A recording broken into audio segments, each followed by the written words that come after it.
Assalamualaikum warahmatullahi wabarakatuh. Halo, kembali lagi dengan kami, channel Fakta Kehidupan.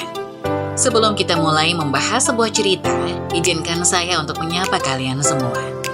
Semoga kalian semua dalam keadaan sehat walafiat dan tetap berada dalam lindungan Tuhan Yang Maha Esa. Oh iya, seperti biasa, kalian juga bisa komen-komen di kolom komentar. Kalian dari daerah mana saja? Atau sekedar memberikan kritik dan saran untuk channel kami. Kali ini kami akan menceritakan kisah yang tentu saja nama dan tempat sudah kami samarkan. Kisah kali ini menceritakan tentang Bude yang selalu menghina ibu dan keluargaku miskin, bahkan calon suamiku pun dihina miskin. Tiba-tiba terkejut dan ketar-ketir saat melihat. Tidak usah berlama-lama lagi, kita masuk ke ceritanya.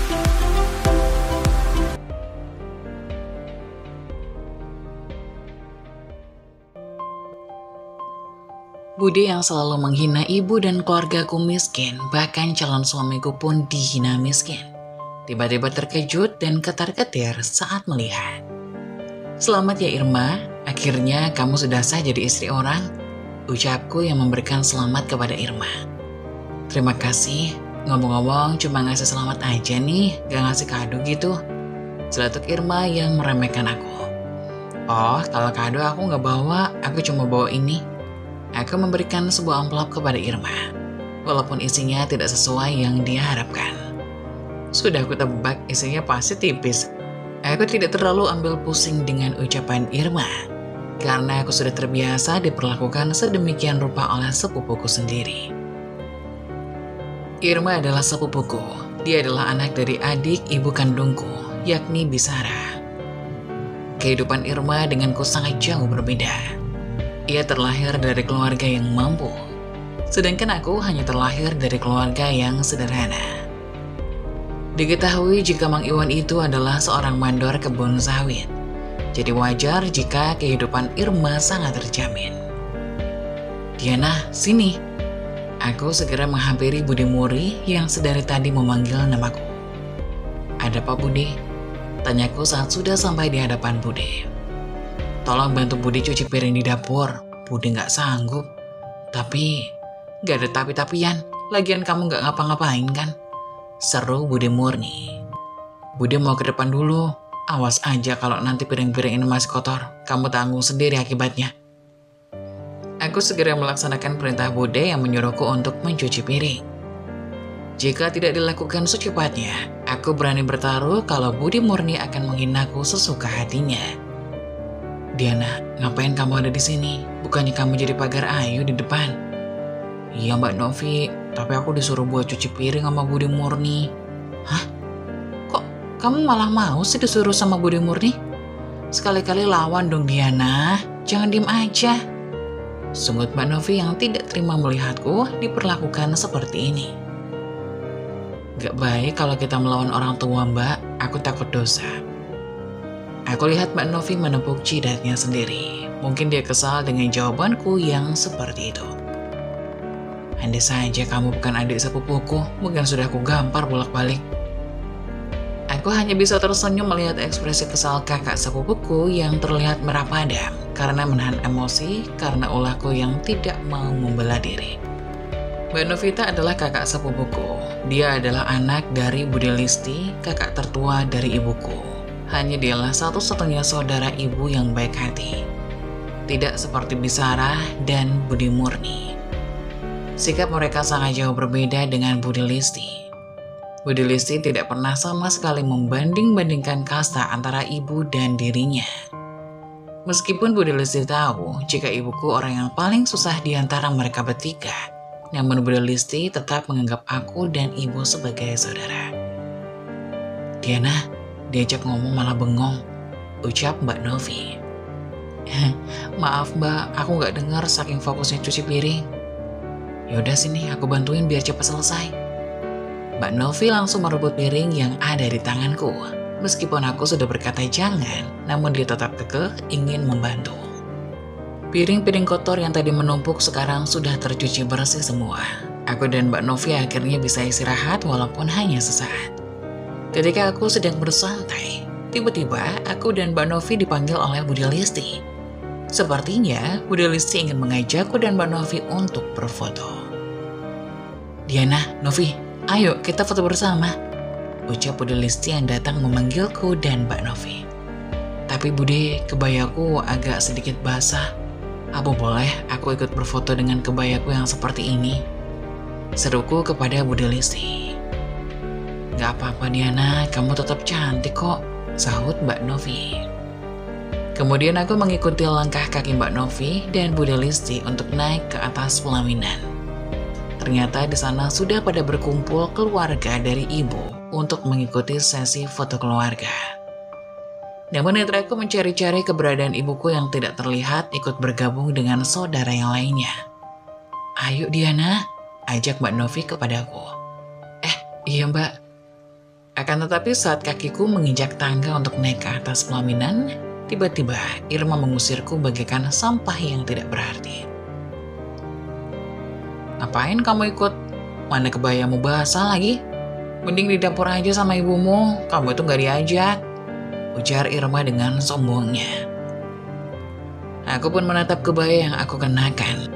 Memang benar jika kebayaku nampak terlihat sedikit basah, karena aku baru saja menyelesaikan perintah dari Budi Murni untuk mencuci piring kotor yang berada di dapur. "Irma, kamu apa-apaan sih? Diana itu masih saudara kita. Kenapa kamu tega ngusir dia?" Mbak Novi terlihat tidak terima ketika aku diperlakukan seperti itu. "Sudah Mbak, gak apa-apa, aku mau nyusul ibu ke dapur." Tidak menunggu persetujuan dari Mbak Novi terlebih dahulu, aku langsung pergi menghampiri ibu yang katanya sedang berada di dapur. Setelah sampai di ambang pintu, aku melihat ibu yang sedang duduk di kursi plastik sambil melihat ke arah saudara-saudaranya yang tengah asik berfoto. Jujur saja hatiku sakit ketika melihat ibuku yang nampak terasingkan oleh keluarganya sendiri, hanya karena kita berbeda. "Bu, ibu gak ikut foto sama Bude?" tanyaku seraya mengusap lembut bahu ibu. Aku pun memilih duduk di bangku plastik dekat dengan ibu sambil menatap ke arah mereka yang sedang berfoto bersama. "Tidak nak, ibu tidak ingin merusak kebahagiaan mereka," saut ibu yang membalas lembut usapan tanganku. "Bu, apa Irma tadi ngusir ibu juga?" Wanita yang sudah tidak lagi muda itu menatapku lalu tersenyum hangat. "Enggak kok, ibu hanya gak mau ikut berfoto sama mereka. Ibu gak pede," jawab ibu seraya tersenyum. Aku tahu ibu sedang berkata bohong padaku. Padahal aku yakin ibu pasti mendapatkan perlakuan yang sama sepertiku. Tetapi kenapa ibu tidak berkata jujur saja bahwa ibu juga diusir oleh Irma seperti dia mengusirku? Apa mungkin ibu menutupi semua ini agar aku tidak terpancing emosi dan marah kepada Irma? Sudahlah. "Diana, kamu sudah makan nak?" tanya ibu yang membuyarkan lamunanku. "Belum Bu, kita makan aja ya, ibu yang ambilin," kata ibu yang berlalu pergi meninggalkanku. Namun tidak lama setelah ibu pergi, aku mendengar suara ribut-ribut dari arah prasmanan dan suara itu terdengar tidak asing lagi bagiku. Mendengar ada suara yang ribut-ribut dari arah prasmanan, tiba-tiba hatiku merasa tidak enak. Aku jadi teringat dengan ibu yang sedang mengambil sepiring nasi untukku. Tanpa membuang waktu, aku pun berjalan menghampiri asal suara yang terdengar sangat gaduh itu. Aku sangat syok ketika melihat ibu yang sedang menangis sambil memunguti nasi yang sudah tumpah ke tanah. Tidak hanya itu, rupanya di sana juga ada Budi Murni dan Bisara yang sedang marah-marah kepada ibu. Entah apa yang ibu lakukan, sehingga membuat Budi Murni dan Bisara sampai marah seperti itu.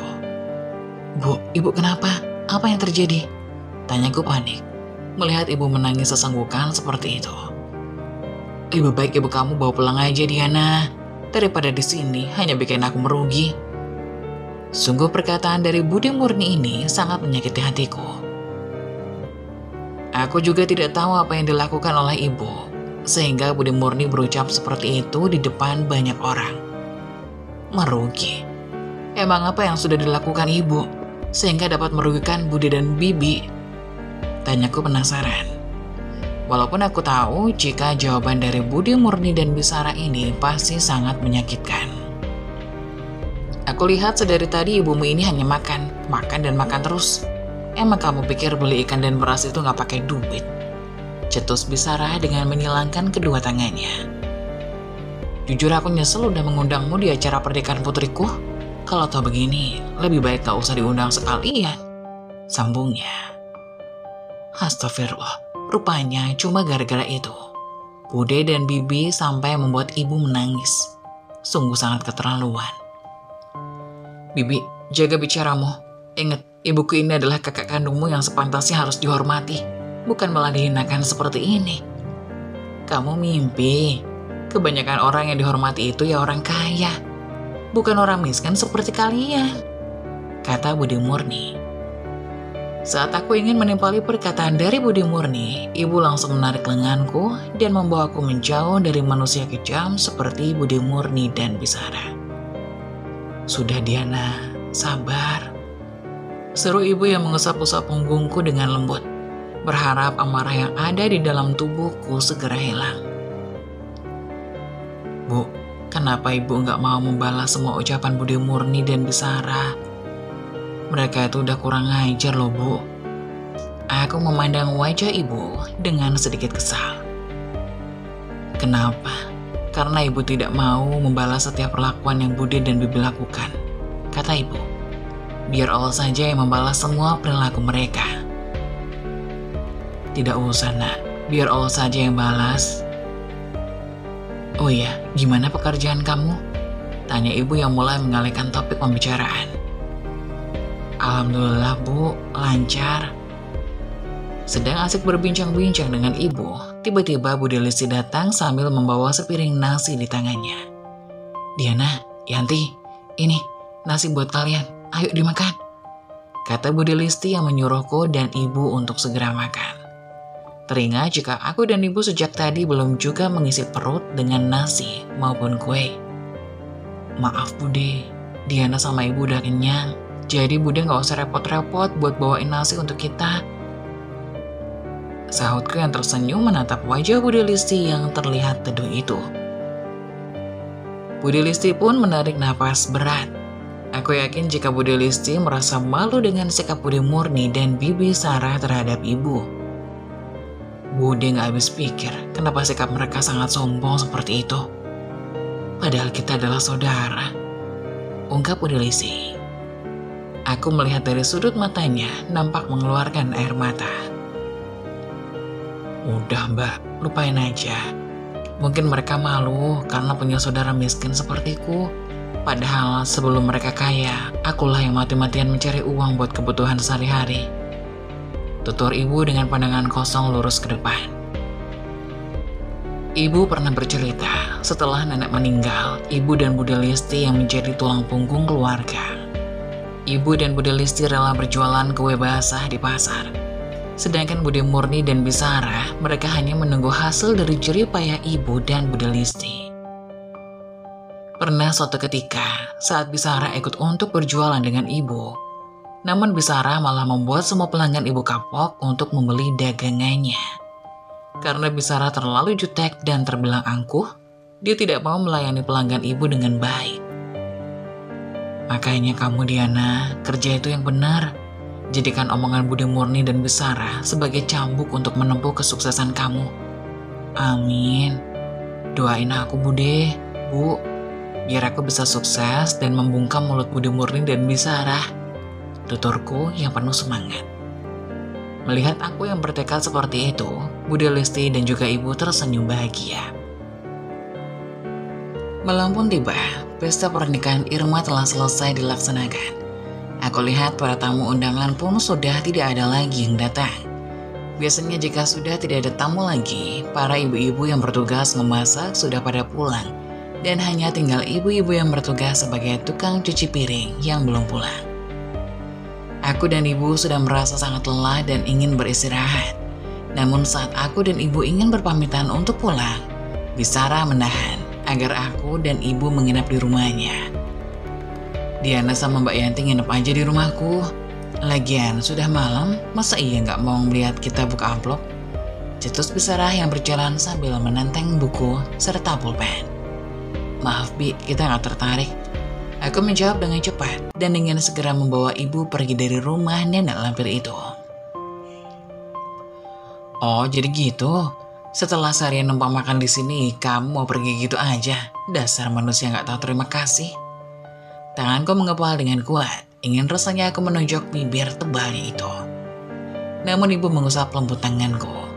Aku tahu itu adalah sebuah kode dari ibu agar aku tetap sabar dan menahan emosi. Sabar Diana, sabar, batinku. Diana dan keluarganya kerap kali mendapatkan penghinaan dari saudaranya sendiri, yaitu Bude Murni dan Bisara. Maafkan Diana Sar, mungkin dia kecapean jadi ingin cepat pulang, ucap ibu. Ibu pun menuntunku kembali untuk masuk dan duduk di sofa milik Bisara. Yaudah, kamu pegang buku ini dan pulpennya, seru Bisara menyodorkan sebuah buku dan pulpen. Buku dan pulpennya untuk apa Bi? Tanyaku. Buat dimakan, ya buat nulis lah, sahut Bisara dengan ketus. Loh, apa-apaan ini? Katanya tadi kita cuma disuruh menyaksikan Bisara buat buka amplop. Tapi kok malah nyuruh aku untuk mencatat siapa saja yang datang dan memberi amplop. Kenapa harus aku? Irma kemana? Kamu itu gendeng atau apa sih Diana? Ya Irma itu lagi mau malam pertama sama suaminya lah, kata Bisara yang terlihat kesal kepadaku. Malam pertama? Bukannya Irma sudah? Aku tidak melanjutkan ucapanku, karena aku mendapatkan cubitan kecil dari ibu. Sudah apa? Maksudku bukannya Irma mau malam pertama di Bali? Tanyaku yang membelokkan pertanyaan ke arah lain. Ya tentulah, emangnya kamu. Kalau nikah nanti pasti tidak akan kemana-mana. Timpal Irma yang baru saja keluar dari dalam kamarnya. Aku diam tidak menimpali perkataan Irma, karena kalau aku harus meladeni dia, aku yakin tidak akan pernah selesai. Ya udah, ayo Bi, katanya mau buka amplop. Keburu malam ini, aku ngantuk. Ya elah, gak sabaran banget sih, kata Bisara yang mengambil satu amplop pertama untuk segera dibuka. Sebelum amplop dibuka, Bisara terlebih dahulu meraba-raba amplop yang terlihat sedikit tebal itu. Sepersekian menit bibir tebalnya itu menyunggingkan senyum yang lebar. Aku yang sejak tadi menunggu merasa pegal sekaligus kesal. Kenapa? Karena amplop yang diduga isinya banyak itu belum juga dibuka oleh Bisara. Dia hanya senyum-senyum sambil memandang amplop yang isinya belum tentu besar nominalnya. Bisara, jadi nggak sih dari tadi bukannya dibuka malah diliatin aja? Gumamku kesal. Apa sih, ganggu orang lagi seneng aja? Mbak Yanti ajarin anakmu supaya bersikap sopan dong sama yang lebih tua, kata Bisara yang menatap ibu dengan ekspresi kesal. Ibu pun menatap wajahku. Aku yakin ibu pasti bakal menegurku. Diana jangan begitu nak, seru ibu. Bisara pun langsung merobek amplop tersebut. Dia shock ketika melihat penampakan uang yang berada di dalam amplop tersebut. Apa-apaan nih? Masa kondangan cuma 20.000? Ucap Bisara. Aku tertawa dalam hati melihat uang pecahan 2.000 yang terdapat dari dalam amplop tersebut. Makanya jadi orang itu gak usah sombong. Emang enak. Apa kamu Diana mau ngeledek? Enggak Pi. Ayo lanjut lagi. Iya, itu siapa namanya biar aku catat. Gak usah dicatat, lagian pengen enak makannya aja, isi amplopnya cuma segini, sahut Bisara. Aku hanya menggeleng, mendengar keluhan dari Bisara, memang dia orangnya seperti itu. Tidak pandai bersyukur. Kali ini, amplop yang kedua adalah amplop dari Bude Murni. Kulihat Bisara menarik nafasnya, karena melihat amplop pemberian dari Bude Murni sedikit tipis. Mungkin dia berpikir jika isinya akan sama dengan amplop yang pertama. Mana isinya? Ini amplop kosong, ucap Bisara kesal. Terlihat jika dadanya naik turun. Mbak Murni, panggil Bisara kepada Bude Murni yang sedang berada di dapur. Tidak lama, Bude Murni pun datang menghampiri Bisara dengan membawa seperti kue basah sisa hajatan. Ada apa sih Sar? Gak usah teriak-teriak begitu. Mbak kamu ini gak tuli, seru Bude Murni. Gimana aku gak mau teriak-teriak? Lihat nih, tunjuk Bisara pada amplop yang kosong melompong. Apa maksudnya ini? Kenapa kosong? Tambahnya. Aku lihat sepertinya Budi Murni sedang merasa takut dengan Bisara. Terlihat dari cara gerakan tubuhnya yang sedikit gugup. Tadi aku sudah isi kok. Kalau udah isi kenapa kosong? Cecar Bisara yang menatap tajam ke arah Budi Murni. Jelas-jelas sudah aku isi, Sar, sebelum aku berangkat ke rumah kamu. Atau jangan-jangan ada maling yang sengaja ngambil. Siapa? Tanya Irma. Semua orang terdiam, lalu menatap ibu dengan tatapan yang mengintimidasi. Ini pasti ulah kamu kan, Yanti? Kamu kan yang nyuri uang dalam amplopku? Aku terkejut. Bisa-bisanya Budi Murni menuduh ibu yang mencuri uangnya. Padahal ibu sendiri tidak tahu menahu tentang uang itu. Bude, jangan asal nuduh. Ibu tidak sama sekali mengambil uang itu. Tandasku. Halah, maling mana ada yang ngaku. Kalau maling ngaku, yang ada penjara penuh. Sungut Irma yang nampak kurang ajar. Irma benar, kalau maling gak bakal ngaku. Brak! Aku membanting buku dan pulpen yang sejak tadi aku pegang. Semua orang terkejut melihat sikapku yang belum pernah mereka lihat. Selama ini, mereka hanya memandangku lemah. Namun kali ini, aku tidak mau tinggal diam saat harga diri ibuku diinjak-injak oleh saudaranya sendiri. Aku berjalan menghampiri Irma yang sedang duduk di sofa bersama dengan Hanif, suaminya. Lalu dia memandangku dengan tatapan yang meremehkan. Dia pikir aku akan diam saja saat ibu yang sudah melahirkanku dipermalukan, bahkan difitnah dengan kejam oleh kakaknya sendiri. Coba kamu ulangi sekali lagi kata-katamu. Maling mana ada yang mau ngaku, kalau maling ngaku penjara plak. Tamparan keras yang aku layangkan berhasil mendarat di pipi mulus Irma. Nampak cap 5 jari tanganku terpampang jelas di kulit putihnya. Semua orang melongo melihat aksiku yang cukup brutal. Selama ini aku sudah cukup sabar menerima perlakuan yang kurang baik dari saudara ibu kandungku, yang dimana selalu merendahkan saudara miskin seperti aku dan ibu. Aku juga sadar jika kasta kita berbeda, namun tidak pernah terlintas sedikit pun untuk mencuri uang yang bukan milik kita. Diana, berani-beraninya kamu nampar wajah putriku, bentak Bisara yang tidak terima bahwa aku sudah menyakiti putri kesayangannya. Irma sudah lancang bicara seperti itu kepada ibuku, jadi dia pantas menerima tamparan itu dari aku, Bi. Dasar, orang miskin gak tahu diri, pergi kalian dari rumahku. Usir Irma seraya mendorong tubuhku. Bu, kita pulang aja yuk. Aku menggenggam tangan ibu yang terasa dingin. Aku tahu jika ibu merasa syok melihat anak pertamanya ini bisa melawan orang-orang yang sudah zalim kepadanya. Saat aku sudah berada di ambang pintu, tiba-tiba Bisara mengucapkan kata-kata yang sangat menyakitkan bagiku. Awas kamu, Mbak, jangan harap bisa meminjam uangku lagi. Kali ini aku tidak akan pernah mau menolong keluarga miskin dan tidak tahu diri seperti kalian. Hina Bisara. Dan aku sumpahin, kamu akan mendapatkan suami miskin semiskin-miskinnya. Ibu menatap ke arah wajahku yang sudah banjir dengan air mata. Sekuat-kuatnya aku akan tetap menangis melihat keluarga yang seharusnya rukun malah terpecah belah hanya gara-gara perbedaan ekonomi. Sabar nak, jangan kamu masukkan ke dalam hati tentang omongan bibi kamu tadi, kata ibu yang berusaha menguatkan aku. Mereka itu sudah keterlaluan sama kita, Bu. Mentang-mentang kita ini orang gak punya, jadi mereka seenaknya menuduh kita sebagai pencuri. Seruku sambil menangis. Emang salah ya, Bu, kalau kehidupan kita sangat jauh berbeda dengan kehidupan mereka. Sambungku. Enggak, nak. Gak ada yang salah dalam kehidupan kita. Mereka saja yang terlalu sombong memandang kita sebelah mata. Padahal kita gak tahu kehidupan kedepannya seperti apa. Jelas ibu dengan tatapan yang seduh. Makanya ibu selalu berdoa, minta biar kamu bisa sukses dan punya calon suami yang kaya raya. Biar kehidupan kamu dan anak kamu itu enak ke depannya. Amin, makasih Bu. Sahutku, seraya memeluk erat dan mengecup kening ibu. Tidak terasa, aku dan ibu sudah sampai di rumah. Kebetulan rumah ibu dan Bisara tidak terlalu jauh. Hanya memakan waktu 5 menit untuk berjalan kaki. Setibanya di rumah, aku disambut oleh adik kesayanganku, yaitu Dion.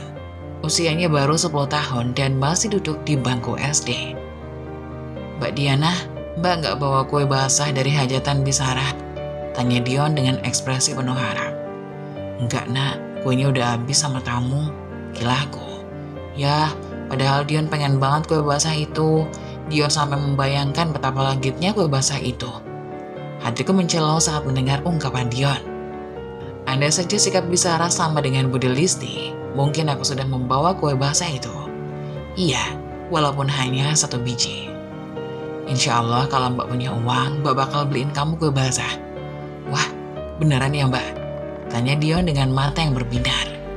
"Iya Dion, kalau gitu tidur sana, udah malam. Besok kamu sekolah, takut kesiangan." Dion pun menurut.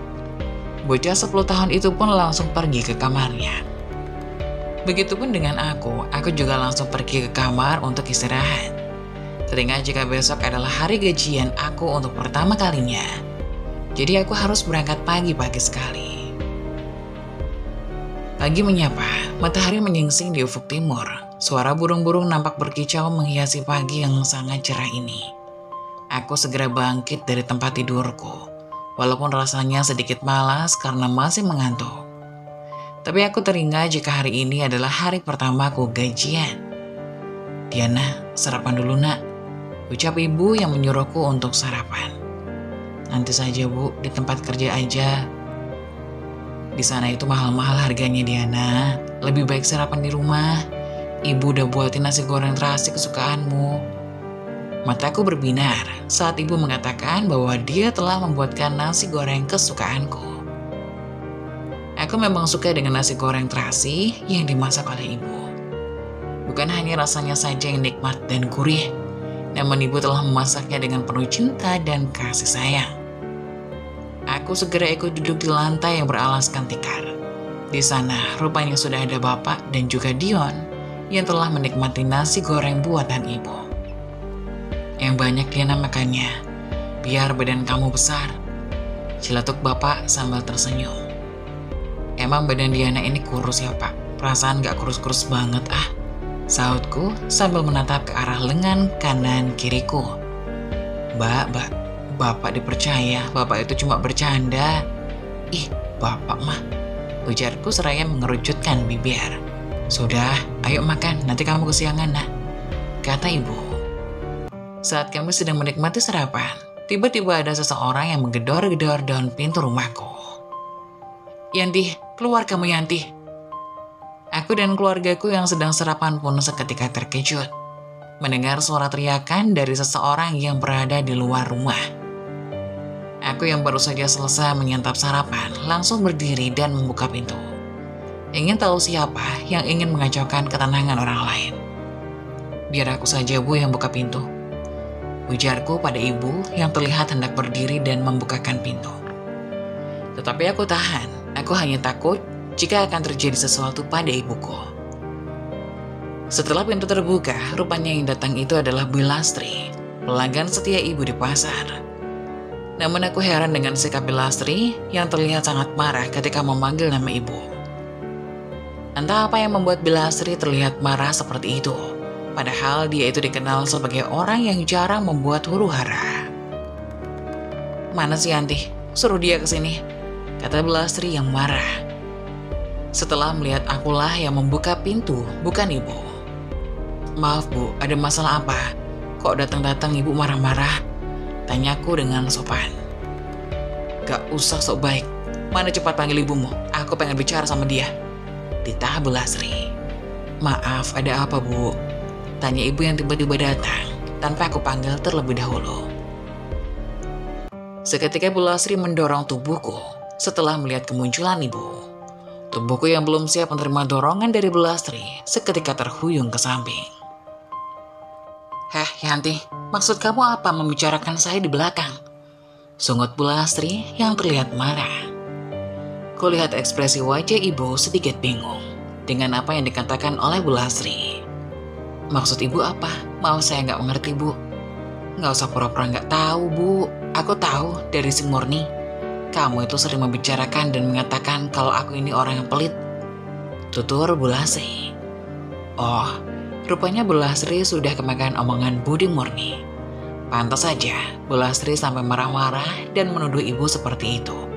Awas saja kamu Bude. Maaf Bu Lasri, saya tidak pernah membicarakan ibu kepada siapapun. Bu Lasri kan tahu sendiri kalau saya itu sibuk di pasar. Tidak ada waktu untuk membicarakan keburukan orang lain. Selora ibu dengan tenang. Iya Bu Lasri jangan percaya sama omongan Budi Murni. Budi Murni itu suka ngelantur, sahutku yang ikut nimbrung dengan obrolan antara ibu dan Lasri. Bagaimana saya nggak mau percaya kalau budi kamu itu sampai bersumpah menyebut nama Allah. Kalau ibu kamu itu membicarakan saya, ya bukan-bukan. Ya Allah, bisa-bisanya Budi Murni menfitnah ibu sambil bersumpah menyebut nama Allah. Apa dia nggak takut kena azab? Ya sudah, sekarang itu permasalahannya sudah selesai ya Bu. Kalau ibu saya itu tidak membicarakan tentang kejelekan Bu Lasri. Jelasku. Terlihat ada rasa bersalah dari wajah Bu Lasri karena sudah membuat huru-hara sepagi ini. Lagian, aku ingin tahu bagaimana cara Budi Murni menghasut Bu Lasri. Sampai-sampai pelanggan ibu ini sangat marah dan rela melabrak ibu sepagi ini. Sungguh aku tidak habis pikir. Kenapa ibuku ini bisa mempunyai kakak kandung seperti Budi Murni yang jelas sikap dan perilakunya sangat berbeda. Maafkan saya Yanti. Diana, saya cuma kebawa suasana aja, ujar Bu Lasri yang menggenggam tangan ibu. Dan sebagai tanda permintaan maaf saya akan memborong semua jualan sayur ibu. Tambahnya, aku dan ibu saling pandang, tidak menyangka di balik peristiwa ini ternyata terselip rezeki yang tidak terduga. Aku yakin kalau Budi Murni mendengar ini, dia pasti akan syok. Terima kasih Budi, berkat Budi jualan ibu diborong sama Bu Lasri. Batinku yang tidak henti-hentinya mengucap rasa syukur. Ya, yang benar Bu, jualan sayur saya itu nggak sedikit loh Bu. Ibu yakin mau memborong semuanya? Tanya ibu untuk memastikan jika ucapan Bu Lasri ini sungguhan. Benar Yanti, kebetulan kerabat saya yang di luar kota bakal datang ke sini. Jadi sekalian aja. Masya Allah, terima kasih Bu Lasri. Saya benar-benar ketiban rezeki nih. Sungguh, aku sangat bahagia melihat ibu tersenyum seperti itu. Rasanya sudah lama sekali aku tidak pernah melihat ibu tersenyum bahagia. Biasanya, aku hanya melihat ibu yang selalu duduk termendung, entah apa yang ia pikirkan. Ibu selalu menyembunyikan sesuatu dan tidak mau bercerita tentang apa yang ia rasakan. Kalau gitu, saya pamit ya Bu. Belanjaannya biar anak saya yang ambil. Iya Bu Lasri, sekali lagi terima kasih banyak. Bu Lasri hanya mengangguk sambil tersenyum. Setelah itu ia pergi, meninggalkan kami yang sedang merasa bahagia. Ya Allah Bu, alhamdulillah rezeki ibu ini, kataku yang memeluk erat tubuh ibu. Iya Diana, alhamdulillah. Saat ibu yang membalas pelukanku. Iya, bukannya kamu mau pergi kerja, ini udah jam berapa? Aku tersentak ketika mendengar ucapan ibu. Kemudian aku melihat ke arah jam yang melingkar di tangan kiriku. Ternyata waktu sudah menunjukkan pukul 7 pagi, yang berarti aku sudah telat 1 menit dari waktu yang sudah ditentukan. Astagfirullah, aku udah telat 1 menit Bu. Ya udah sana pergi, jangan sampai atasan kamu marah dan kamu dipecat dari pekerjaan kamu. Ya sudah, kalau begitu aku pamit. Assalamualaikum. Tidak menunggu waktu lama, aku pun segera pergi meninggalkan sepeda motor bututku. Kupacu kendaraan roda 2 itu dengan kecepatan tinggi, karena aku tidak mau sampai dipecat dari pekerjaanku. Ya Allah, mudah-mudahan aku tidak dipecat karena telat. Saat aku sedang lengah, tiba-tiba ada seseorang pria yang tidak aku ketahui dari mana datangnya, melintas di depan kendaraan yang aku tumpangi. Maka, hal yang sejak tadi aku hindari kini terjadi juga. Brak! Aduh, tolong! Tabrakan pun tak bisa kuhindari. Aku mencoba berdiri dengan sekuat tenagaku, karena kaki kananku yang tertindih badan motorku. Aku mencari-cari keberadaan pria yang tadi aku tabrak. Rupanya pria itu tergeletak tidak sadarkan diri dari bahu jalan. Untungnya, pria yang aku tabrak itu kepalanya tidak terhantam trotoar. Andai saja kepalanya menghantam trotoar dan mengeluarkan banyak darah, tamatlah riwayatku. Sialnya, jalanan saat ini sangat sepi. Orang yang biasanya berlalu lalang kini mendadak tidak ada. Aku yang kesulitan untuk bergerak pun berusaha untuk mengeluarkan kakiku yang terhimpit motor. Setelah beberapa menit, aku pun berhasil mengeluarkan kakiku yang terjepit. Walaupun harus sedikit mengeluarkan banyak tenaga. Ya Allah, kakiku sakit, kataku sambil memegang kakiku yang terlihat membiru karena memar. Meski sakit, aku berusaha untuk bangkit menghampiri pria yang umurnya sekitar 28 tahunan itu. Dengan langkah yang tertatih-tatih, akhirnya aku bisa menghampiri pria itu. Mas, bangun mas, seruku yang berusaha menyadarkannya dari pingsan. Mas, bangun. Ya Allah, aku harus bagaimana ini? Sambungku bingung. Aku sedikit bingung bagaimana caranya supaya bisa segera membawa dia ke rumah sakit. Pikiranku saat ini sedang kalut karena takut jika pria yang aku tabrak ini tidak tertolong. Saat pikiranku tidak karuan, tiba-tiba ada orang yang berteriak sambil memanggil dengan sebutan kakak. Kakak, ucap orang itu. Karena penasaran, aku pun menoleh ke sumber suara yang ada di belakangku itu. Terlihat ada seorang wanita cantik, usianya sekitar 17 tahun, berlari ke arah kami. Kak, bangun kak, Tania janji gak akan nakal lagi, tapi kakak harus bangun. Setelah mengatakan itu, wanita cantik bermata sipit tersebut menoleh ke arahku sambil berlinangan air mata. Jujur saat ini aku pun takut disalahkan, karena ini memang kesalahanku yang lalai dalam berkendara. Maka dari itu, aku takut jika dibawa ke kantor polisi. Mbak, saya minta maaf, saya akan tanggung jawab kok mbak. Aku memohon dengan wanita yang usianya di bawah usiaku. Aku berharap agar wanita itu mau memaafkanku agar tidak melaporkan kepada pihak yang berwajib. Mbak, namanya siapa? Aku sedikit bingung karena wanita ini menanyakan namaku atau jangan-jangan dia akan. Nama saya Diana, jawabku dengan terbata-bata. Aku pun tersenyum dengan membalas jabatan tangannya. Mbak, saya minta maaf mbak, saya akan tanggung jawab tapi tolong jangan laporkan saya ke polisi ya, kataku sambil memohon. Soal itu nanti akan saya pikirkan lagi, mbaknya gak apa-apa kan? Aku menggeleng, walaupun saat ini sebenarnya kakiku sangat terasa sakit. Anehnya kenapa dia gak marah-marah seperti yang ada di adegan sinetron ya? Atau jangan-jangan dia pura-pura baik, lalu setelah itu aku diseret ke kantor polisi. Ah, ibu tolong aku, ucapku dalam hati. Serius mbak, tadi saya lihat kaki mbak terlihat memar, ucap Tania yang mendekat sambil melihat kakiku. Gak apa-apa mbak, kaki saya hanya memar dikit, sebaiknya mbak segera bawa dia ke rumah sakit, takutnya dia mengalami cedera serius. Lebih baik mbak juga ikut saya.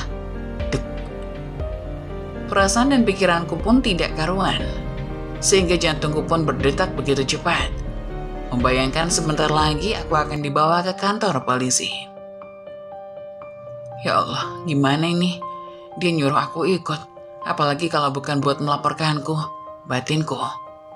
Mbak, hei, kok bengong? Tidak mbak, saya nggak apa-apa, jawabku. Tanpa bertanya lebih jauh lagi, Tania langsung melambaikan tangannya ke arah mobil yang berwarna hitam itu. Aku yakin pasti dia orang kaya yang meminta bantuan kepada sopirnya untuk membawa pria tersebut. Tidak lama setelah Tania melambaikan tangannya, tiba-tiba datanglah seorang pria yang seumuran dengan bapakku menghampiri kami. Ada apa non? Tanya pria itu yang diduga sopir dari Tania. Pak, tolong bantu saya bawa Kak Rian ke rumah sakit. Dia pingsan setelah ditabrak sama mbak ini. Aku gelagapan saat Tania menunjukku bahwa aku yang menabrak kakaknya. Kemudian bapak itu langsung membawa pria itu ke dalam mobilnya. Ayo mbak, ikut sama saya, ajak Tania. Aku pun langsung mengikuti langkah Tania dari belakang untuk ikut bersama dengannya. Saat ini aku hanya bisa pasrah jika wanita itu akan menjebloskan aku ke penjara. Lagian, memang aku yang salah karena tidak hati-hati dalam berkendara. Kini aku dan Tania sudah berada di rumah sakit besar yang ada di Surabaya. Pria itu langsung dibawa ke ruang UGD untuk segera mendapatkan perawatan. "Ayo mbak masuk." "Nggak usah mbak, saya nggak apa-apa kok." Jawabku yang menolak ajakan Tania yang menyuruhku untuk diperiksa juga. "Ya udah, kamu tunggu di sini dulu ya, aku mau urus administrasinya dulu." Tania pun langsung meninggalkanku yang duduk seorang diri. Saat aku sedang duduk, tiba-tiba aku melihat Irma dengan suaminya datang ke rumah sakit ini juga. Loh, itu kan Irma, mau ngapain dia? Apa dia lagi sakit? Tapi kok kelihatannya segar-segar aja. Tapi tunggu dulu, pria itu siapa? Setauku bukan suaminya. Karena penasaran, aku pun mencoba mengikuti Irma, namun Tania lebih dulu memanggilku. "Mbak, mau kemana?" Saya mau ke toilet sebentar." "Oh ya udah, silakan mbak." Akan tetapi saat melihat kembali, Irma dan pria tak dikenal itu sudah tidak ada. "Sial, aku kehilangan jejak," kataku kesal. Aku kembali menghampiri Tania. "Mbak, saya minta maaf karena sudah menabrak pria itu." "Gak apa-apa mbak, malah saya yang berterima kasih sama mbak." Aku terkejut bukan main. Di mana-mana orang tertabrak itu pasti akan marah, bahkan sampai ngamuk. Tapi mbak ini kenapa malah bilang terima kasih? Wah, pasti ada yang gak beres nih. "Maksudnya apa mbak? Saya gak ngerti." Tania terlihat membetulkan posisi duduknya sambil tersenyum. "Jadi gini mbak, kakak saya itu frustasi habis diputusin sama ceweknya. Dia berusaha menabrakkan dirinya ke mobil yang lagi melaju kencang. Untung ada mbak yang lewat, jadi kakak saya nggak jadi menabrakkan dirinya ke mobil." Jelas Tania. "Jadi mbak nggak bakal ngelaporin saya ke polisi kan?" tanyaku. Tania menggeleng. "Enggak mbak, kakak saya cuma pingsan aja kok, nggak ada luka serius." Aku menarik nafas lega. Akhirnya bayang-bayang menyeramkan itu tidaklah benar. Alhamdulillah. "Memangnya mbak nggak mau diperiksa dulu, takut ada luka serius mbak?" kata Tania. "Enggak mbak, saya nggak apa-apa. Kalau begitu saya pamit ya mbak, permisi," kataku yang melangkah pergi meninggalkan rumah sakit. Setelah keluar dari rumah sakit, aku teringat dengan motor butut kesayanganku. Aku sempat ketar-ketir meninggalkannya di jalan. Aku hanya takut motor pemberian bapakku itu diambil sama orang lain. "Astagfirullah, motorku. Bapak pasti marah kalau motor itu hilang," kataku panik. Bagaimana tidak, hanya motor itu satu-satunya barang berharga bagi keluargaku. Walaupun butuh, tapi motor itu sangat berjasa dalam kehidupanku dan keluargaku. Saat aku akan melangkah untuk menjemput motor itu di tempat kejadian tadi, lalu tiba-tiba Tania memanggil namaku. "Mbak Diana, ada apa?" sambil aku menoleh ke arah Tania. "Motor mbak ada di parkiran rumah sakit. Tadi orang suruhan saya membawa ke sini." "Alhamdulillah ya Allah. Terima kasih mbak."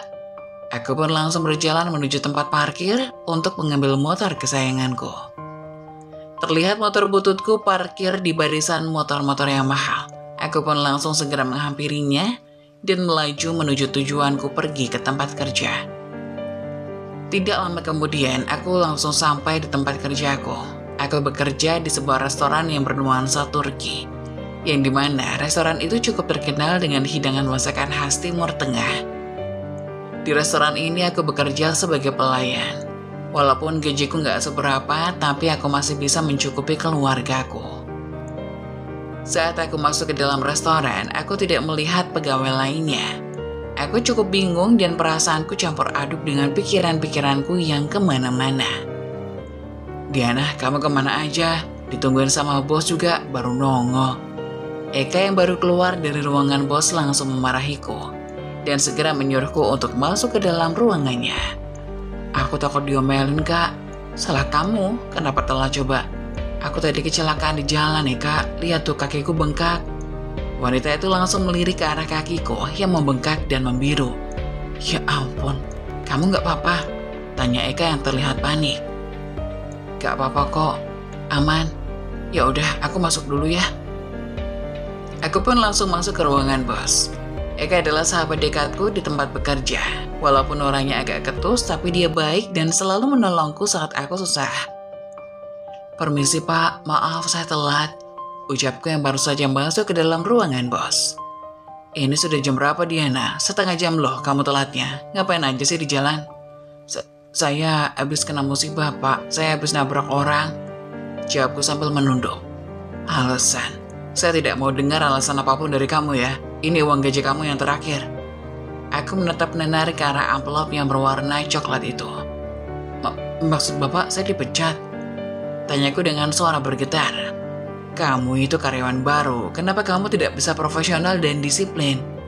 Jadi dengan sangat berat hati, saya pecat kamu," jelasnya. "Tapi Pak, ini murni kecelakaan, tolong jangan pecat saya Pak." "Diana, kamu tahu kan jalan keluar dari ruangan saya?" Dadaku sesak saat tahu kenyataan ini. Aku teringat ibu, bapak, dan Dion. Mereka semua sangat mengharapkan pekerjaan ini. Karena pekerjaan ini, aku bisa membantu untuk membiayai sekolah Dion. "Maafkan aku Bu, aku sudah gagal untuk jadi anak pertama yang seharusnya membuat ibu dan bapak bahagia." Batinku menangis. Singkat cerita, sebulan sudah berlalu. Aku pun menganggur dan hanya bisa membantu ibu berjualan sayur di pasar. Tak sengaja ketika aku melihat seorang wanita yang tidak asing bagiku menghampiri dagangan ibu. Mbak Diana ya?" tanya wanita itu. "Tania? Ya Allah, kita ketemu lagi." "Iya Mbak Diana apa kabar? Kok nggak berangkat kerja? Bukannya waktu itu buru-buru mau berangkat ya?" "Iya Tan, karena telat aku jadi dipecat bos." "Astagfirullah, emang Mbak nggak jelasin kejadiannya?" "Udah, tapi tetap aja dia nggak mau nerima alasan apapun dariku." "Mbak kerja di mana emang kemarin?" "Di restoran besar itu loh, deket hotel tingkat 12 itu." "Oh alas, di situ. Oh ya maaf ya Mbak, gara-gara kakakku Mbak sampai kena pecat," ujar Tania. "Gak apa-apa, mungkin emang belum rezekinya." "Oh ya Mbak, kalau Mbak Diana kerja di perusahaan papaku aja gimana? Nanti aku kenalin deh ke papa. Hitung-hitung sebagai permintaan maaf kakak saya yang udah sembarangan ngebut di jalan, sampai Mbak dipecat dari pekerjaan Mbaknya." "Hah? Beneran Mbak? Emang gak ngerepotin?" tanyaku sambil bersyukur. Apakah ini jalan rezeki dari Allah untuk kelangsungan hidupku dan keluargaku? "Ya enggak lah Mbak, malah Mbak yang udah bantu kami."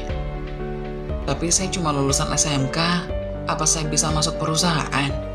"Bisa Mbak, kalau cuma sekedar ngeprint dan fotokopi Mbak bisa kan?" "Oh itu mah saya bisa," jawabku sumringah.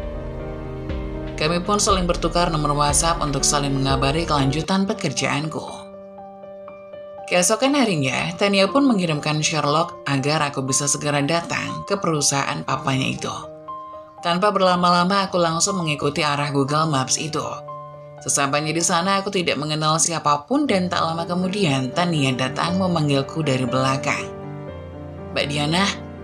Iya Mbak Tania." "Jangan panggil aku Mbak dong, aku masih anak sekolah." "Tapi kamu nggak sekolah?" tanyaku. "Iya, hari ini libur. Soalnya gurunya mau ada rapat komite, jadi semua siswa yang diliburkan." "Oh alah, gitu toh. Yaudah masuk yuk Mbak, aku kenalin ke papaku."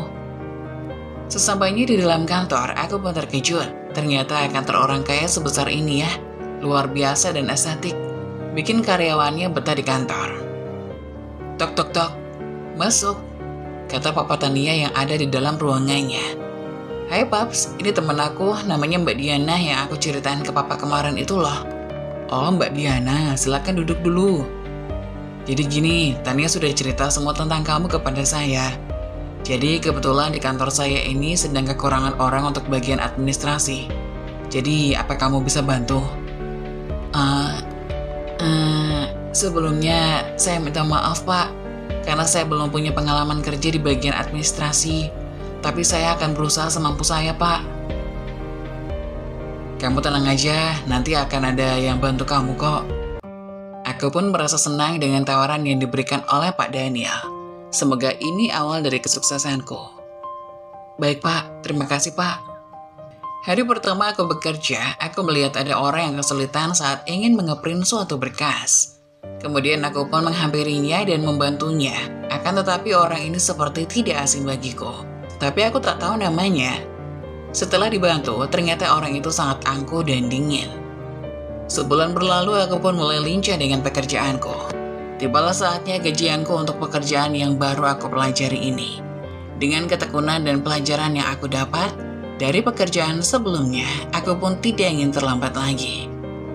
Ternyata aku datang ke kantor lebih awal dari karyawan lain. Aku pun menunggu di mejaku, kemudian ada seorang pria menghampiriku. Kamu yang namanya Diana kan? Tanya seorang pria itu. Iya benar, jawabku agak canggung. Dipanggil Pak Daniel tuh, suruh ke ruangannya. Tak lama, dengan sikapnya yang seperti es batu, ia pun langsung pergi. Tak lama di ruangan Pak Daniel, aku pun dipersilakan lagi untuk melanjutkan pekerjaanku. Ternyata Pak Daniel hanya ingin memberikan gaji pertamaku bekerja di perusahaannya. Setelah sibuk bekerja, tak kusangka jam menunjukkan sudah pukul istirahat. Tak lama Siska, teman terdekatku di kantor, menghampiriku untuk makan siang bersama. Sesampainya di kantin, aku tak sengaja melihat pria kulkas sedang duduk sendiri di pojok kantin. Aku pun bertanya kepada Siska. Sis, kamu tahu nggak siapa orang yang duduk di pojokan itu? Tanyaku. Oh, itu Pak Rian, direktur di sini. Masa kamu nggak kenal sih? Dia itu anak pertamanya Pak Daniel. Masa sih? Tapi kok sikapnya beda gitu? Padahal Pak Danielnya kan baik banget. Iya, dulu juga Pak Rian baik kok. Semenjak dia putus sama pacarnya aja, sikapnya berubah 180 derajat. Berarti dia kakaknya Tania dong. Loh, kamu kenal Tania? Iya, kamu tahu nggak sih kenapa aku bisa kerja di sini? Itu karena aku tabrakan sama Pak Rian, sampai aku dipecat dari pekerjaanku sebelumnya. Nah, abis itu tiba-tiba ketemu lagi sama Tania. Kebetulan papanya lagi nyari karyawan. Jadi karena aku dipecat gara-gara telat masuk kerja, dia merasa bersalah dan dimasukin ke perusahaan ini. Oh alah, kayaknya emang rezeki kamu di sini deh Diana, ucap Siska terheran-heran. Tapi Pak Rian itu ganteng banget tahu, kata Siska lagi, terkagum-kagum. Ide ganteng dari mananya? Orang kulkas 10 pintu gitu, bego banget, ucapku sambil tersenyum sinis. Kamu jangan gitu, ntar jodoh baru tahu loh, kata Siska ngeledek. Singkat cerita, 5 tahun pun berlalu. Tak disangka pagi itu Pak Daniel memanggilku ke kantornya. Aku pun terkejut, salah apa yang aku perbuat sehingga dipanggil pagi-pagi begini. Permisi Pak, ucapku dengan lemah lembut. Ya, silakan masuk, perintah Pak Daniel. Ada yang bisa saya bantu Pak? Tanyaku pada Pak Daniel.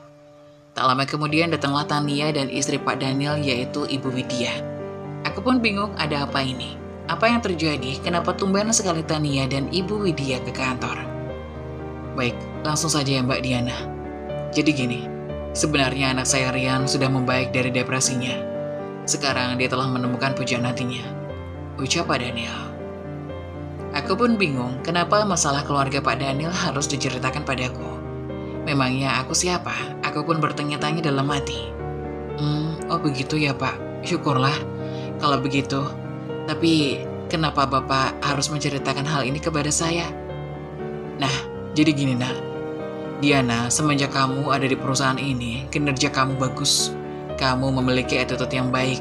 Jadi kamu di sini ingin nak Diana menjadi bagian dari keluarga kami. Aku terkejut bukan main sebenarnya. Apa maksud dari Pak Daniel ini? Dengan perasaan yang campur aduk, aku hanya diam berperang dengan pikiranku. Jadi gini nak Diana, kami ingin menjodohkan kamu dengan anak kami, yaitu Rian. Selama kamu ada di sini, kamu itu sosok wanita yang ceria, riang, dan selalu membawa suasana yang baik dalam perusahaan ini. Jadi kami sebagai orang tua menginginkan kamu menjadi mantu kami. Aku begitu syok dan hanya pelengap-pelongo. Di depan mereka, aku sadar aku hanyalah orang yang miskin yang tak punya apa-apa. Tapi Pak, saya bukan siapa-siapa Pak, Bu. Masih banyak di luar sana yang sebanding dengan Pak Rian, ucapku dengan gugup. Nah, Diana, apa kamu sadar setiap kamu datang ke kantor, tong sampah selalu berserakan? Tak ada yang membereskan selain kamu. Apa kamu sadar di kantin perusahaan ada uang tergeletak di meja, banyak yang ingin mengambilnya diam-diam. Tapi kamu berusaha untuk mencari pemiliknya dan tidak mengambil sedikit pun. Padahal bisa saja kamu bawa uang itu pulang untuk keluargamu. Kami melihat semuanya dari CCTV. Jelas Pak Daniel. Tak lama kemudian Pak Rian pun masuk ke dalam ruangan tersebut sambil menatapku. Aku pun sangat takut, bahkan jantungku berdegup sangat kencang seperti ingin copot. Maaf jika selama ini aku terlihat dingin dan angkuh. Tapi sebenarnya aku hanya ingin dekat denganmu. Tapi aku tahu, pasti kamu akan menolaknya dengan penjelasan bahwa kita tidak setara. Diana, pikirkanlah kamu telah merebut hatiku semenjak melihatmu di perusahaan dengan kejadian tabrakan itu. Sepertinya kita memang dijodohkan oleh Yang Maha Kuasa. Keluarga kami tidak pernah menganggap seseorang itu berbeda kasta ataupun tata.